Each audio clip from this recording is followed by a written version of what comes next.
As you longtime viewers of my reviews may know, I am a big fan of the Game Party series overall.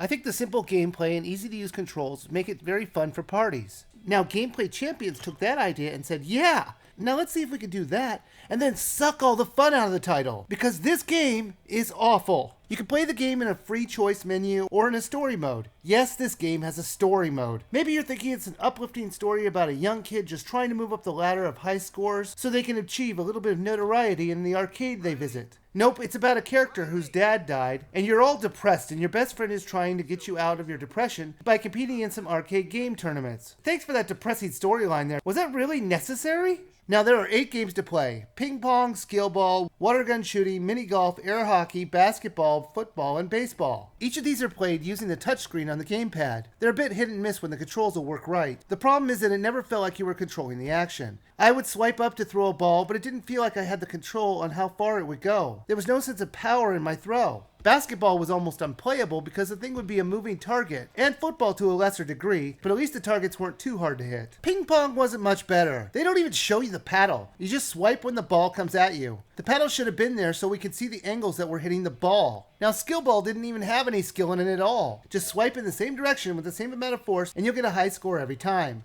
The same can be said for baseball. While the pitches do change, the overall way of hitting it won't. Just swipe the same basic way and you'll get a high score. Now air hockey was a joke. The paddle stoppers were very loose to the touch. It was all about luck, and it can be a bit tough until you realize that you could stomp on the puck and move it around and thrust it really fast using the stopper. After I learned that trick, the game was very easy to win. But one of the worst was mini golf. That is a game where they need to show you how much power each tap of your putter is going to do. But there is no gauge or indicator on how much power you're putting into a swing. So often you would overhit your target. Plus the camera was just god awful at times. Do we really need to have this tree blocking me? Like the game isn't hard enough. But that's not to say all these games control poorly. Water gun shootout was actually decent. But the problem was it was just very boring. If you beat all the other opponents in a particular event, you'll go up against the champion of the game, or a boss fight if you want to think of it that way. All you're doing is beating his high score, and I found it very easy. Now playing the story mode will unlock different modes for you to play in the free play mode, if you really care to, which of course you won't.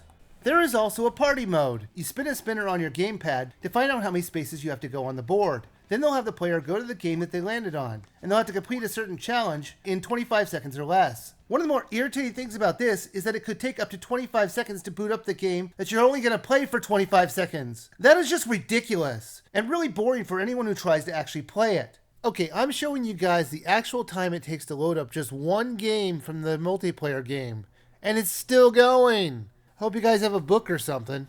Sorry, I know this is kind of boring, but you know what? This is what I had to deal with playing this game. Bum ba bum ba bum ba bum. We're waiting on this loading screen.